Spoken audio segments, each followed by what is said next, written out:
Hi guys, ಎಲ್ಲರೂ ಹೇಗಿದ್ದೀರಾ? Welcome back to ನಮ್ಮ ಕೈ ರುಚಿ ಯೂಟ್ಯೂಬ್ ಚಾನೆಲ್. ಇವತ್ತು ನಾನು ನಿಮಗೆ ಕ್ವಿಕ್ಕಾಗಿ ಮತ್ತು ಈಸಿಯಾಗಿ ಮಾರ್ನಿಂಗ್ ಬ್ರೇಕ್ಫಾಸ್ಟ್ಗೆ ರವಾ ರೊಟ್ಟಿ ಹೇಗೆ ಮಾಡೋದು ಅಂತ ಹೇಳ್ಕೊಡ್ತೀನಿ. ಬನ್ನಿ ಸ್ಟಾರ್ಟ್ ಮಾಡೋಣ. ನಾನಿಲ್ಲಿ 2-3 ರೊಟ್ಟಿ ಆಗುವಷ್ಟು ಕ್ವಾಂಟಿಟಿನ ಹೇಳ್ತಾ ಇದ್ದೀನಿ. ಮೊದಲಿಗೆ 1/4 ಕಪ್ ಆಗುವಷ್ಟು ಸಣ್ಣ ರವೆನ ತೊಗೊಂಡಿದ್ದೀನಿ. ಅದಕ್ಕೆ 1 ಕಪ್ ಸಣ್ಣಗೆ ಹಚ್ಚಿದ ಈರುಳ್ಳಿ ಹಾಕ್ಕೊತಾ ಇದ್ದೀನಿ. ಜೊತೆಗೆ 2 ಹಸಿಮೆಣಸಿನ್ಕಾಯಿನ ಕಟ್ ಮಾಡಿ ಇಟ್ಕೊಂಡಿದ್ದೆ, ಅದನ್ನು ಸೇರಿಸ್ಕೊತಾ ಇದ್ದೀನಿ.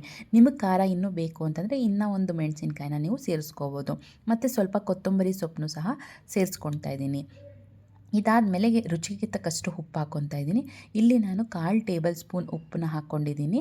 ಸೊ ನೀವು ಬೇಕಾದರೆ ಇನ್ನೊಂದು ಸ್ವಲ್ಪ ಸೇರಿಸ್ಕೋಬೋದು. ಇದನ್ನು ಮೂರನ್ನು ಚೆನ್ನಾಗಿ ಮಿಕ್ಸ್ ಮಾಡ್ಕೊತಾ ಇದ್ದೀನಿ. ಆಮೇಲೆ ಸ್ವಲ್ಪನ ನೀರು ಸೇರಿಸ್ಕೊಂಡು ನಿಧಾನಕ್ಕೆ ಮಿಕ್ಸ್ ಮಾಡ್ತಾ ಬರಬೇಕು. ರವಾ ರೊಟ್ಟಿ ಹಿಟ್ಟು ಚೆನ್ನಾಗಿ ನೆನೆಯಬೇಕು. ಅದಕ್ಕೆ ಕೈಯಿಂದ ನಿಧಾನಕ್ಕೆ ನಾದಿ ಅದನ್ನು ಕಲಿಸ್ಕೋಬೇಕು. ಬೇಕಾದರೆ ಇನ್ನೂ ಸ್ವಲ್ಪ ನೀರನ್ನ ಮಧ್ಯ ಸೇರಿಸ್ಕೊಂಡು ರೊಟ್ಟಿ ಹಿಟ್ಟಿನ ಕನ್ಸಿಸ್ಟೆನ್ಸಿ ಬರೋವರೆಗೂ ಅದನ್ನು ಚೆನ್ನಾಗಿ ಮಿಕ್ಸ್ ಮಾಡ್ತಾ ಬರಬೇಕು. ಇದಾದಮೇಲೆ 1 ಟೇಬಲ್ ಸ್ಪೂನ್ ಆಯಿಲ್ ಹಾಕಿ ಮತ್ತೆ ಇದನ್ನು ಮಿಕ್ಸ್ ಮಾಡಬೇಕು. ಇದರಿಂದ ರೊಟ್ಟಿ ತುಂಬ ಸಾಫ್ಟಾಗಿ ಬರುತ್ತೆ. ನೀವು ಎಷ್ಟು ಚೆನ್ನಾಗಿ ನಾದಿ ಹಿಟ್ಟನ್ನು ಕಲಿಸ್ತೀರಾ ಅಷ್ಟು ರೊಟ್ಟಿ ಚೆನ್ನಾಗಿ ಬರುತ್ತೆ. ಈಗ ಈ ಹಿಟ್ಟನ್ನು 10-15 ನಿಮಿಷ ನೆನಿಬೇಕು. ಸೊ ಒಂದು ಪ್ಲೇಟ್ ಮುಚ್ಚಿ 10-15 ನಿಮಿಷ ನೆನೆಯೋಕ್ಕೆ ಬಿಟ್ಬಿಡಬೇಕು. ಆಮೇಲೆ ಸ್ವಲ್ಪ ಹಿಟ್ಟನ್ನ ತೊಗೊಂಡು ಕೈಗೆ ಸ್ವಲ್ಪ ಎಣ್ಣೆನ ಹಚ್ಕೊಂಡು ತಟ್ಟಕ್ಕೆ ಸ್ಟಾರ್ಟ್ ಮಾಡಬೇಕು. ನಾನಿಲ್ಲಿ ಬಟ್ಟೆ ಮೇಲೆ ತಟ್ತಾ ಇದ್ದೀನಿ. ನಮ್ಮ ಮನೇಲಿ ಹೀಗೇ ಮಾಡೋದು. ನೀವು ಒಬ್ಬಟ್ಟು ಕವರ್ ಅಥವಾ ಪ್ಲಾಸ್ಟಿಕ್ ಶೀಟ್ ಮೇಲೆ ಕೂಡ ತಟ್ಬೋದು. ನಿಧಾನಕ್ಕೆ ಎಲ್ಲ ಕಡೆ ಸ್ಪ್ರೆಡ್ ಮಾಡಿ ತಟ್ಟಕ್ಕೆ ಸ್ಟಾರ್ಟ್ ಮಾಡಬೇಕು.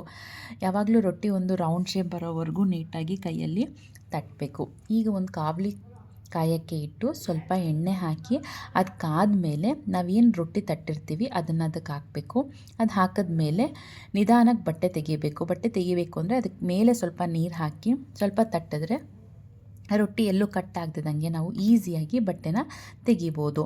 ಸೊ ಇದು 2 ಕಡೆ ರೋಸ್ಟ್ ಆಗೋವರೆಗೂ ಚೆನ್ನಾಗಿ ಬೇಯಬೇಕು. ಸೊ ಒಂದು ಕಡೆ ರೋಸ್ಟ್ ಆದಮೇಲೆ ಅಲ್ಲೆಲ್ಲೇ ತೆಗೆದು ಸ್ವಲ್ಪ ತುಪ್ಪ ಹಾಕಿ ಚೆನ್ನಾಗಿ 2 ಸೈಡ್ ರೋಸ್ಟ್ ಆಗುವಂಗೆ ಬೇಯಿಸಬೇಕು. ಸೊ 2 ಕಡೆ ರೋಸ್ಟ್ ಆದರೆ ತುಂಬ ಟೇಸ್ಟಿಯಾದ ರವಾ ರೊಟ್ಟಿ ಮಾರ್ನಿಂಗ್ ಬ್ರೇಕ್ಫಾಸ್ಟ್ಗೆ ರೆಡಿಯಾಗಿದೆ ಅಂತಲೇ ಅರ್ಥ. ನೀವು ಕೂಡ ಇದನ್ನು ಮನೆಯಲ್ಲಿ ಟ್ರೈ ಮಾಡಿ ಹೇಗಿತ್ತು ಅಂತ ಕಮೆಂಟ್ ಮಾಡೋದನ್ನು ಮರಿಬೇಡಿ. ಈ ವಿಡಿಯೋ ನಿಮಗೇನಾದರೂ ಇಷ್ಟ ಆಗಿದರೆ ಒಂದು ಲೈಕ್ ಮಾಡಿ, ನಿಮ್ಮ ಫ್ರೆಂಡ್ಸ್ ಅಥವಾ ಫ್ಯಾಮಿಲಿಗೆ ಶೇರ್ ಮಾಡಿ, ಕಮೆಂಟ್ ಮಾಡಿ, ಮತ್ತು ನಮ್ಮ ಕೈ ರುಚಿ ಯೂಟ್ಯೂಬ್ ಚಾನಲನ್ನು ಸಬ್ಸ್ಕ್ರೈಬ್ ಮಾಡೋದನ್ನು ಮರಿಬೇಡಿ.